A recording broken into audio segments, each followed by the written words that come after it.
ಪಿಶೋಟದ ನೌಕರರಲ್ಲಿ, ಸಾರಿಗೆ ನೌಕರರಲ್ಲಿ ತಮಗಾಗಿ ತಮ್ಮ ಜೀವನವನ್ನು ತ್ಯಾಗ ಮಾಡಿ ಕೆಲಸ ಮಾಡುವಂತ ವ್ಯವಸ್ಥೆ ಇದೆ.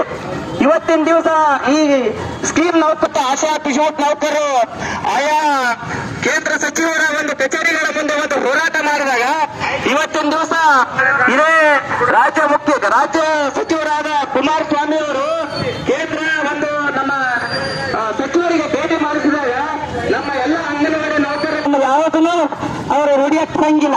ಯಾಕಂದ್ರೆ ಅವ್ರಿಗೆ ಪಗಾರ ಇರ್ತದ, AC ರೂಮ್ ಇರ್ತದ, 5,000 ಕಾರ್ ಇರ್ತದ, ಅವರಿಗೆ ಸಂಬಳದ ಬರ್ತಿರ್ತದ.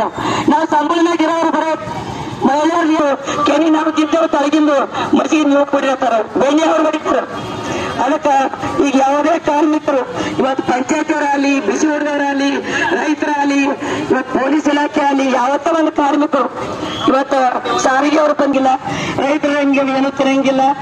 ಅದಕ್ಕೆ ನೀವು ಯಾವುದೇ ಅಧಿಕಾರಿಯಲ್ಲಿ ಯಾಕೆ ನಿಮ್ಮ ಆಫೀಸ್ಗೆ ಬಂದ್ರೆ ಮೊದಲು ಮಹಿಳೆಯರು ಕಟ್ಟಿಸಿ ಅವ್ರಿಗೆ ಸನ್ಮಾನ ಮಾಡಿ, ಸನ್ಮಾನದ ಹಾರ ತೊಡೆ ನಮಗೆ ಬೇಕಾಗಿಲ್ಲ.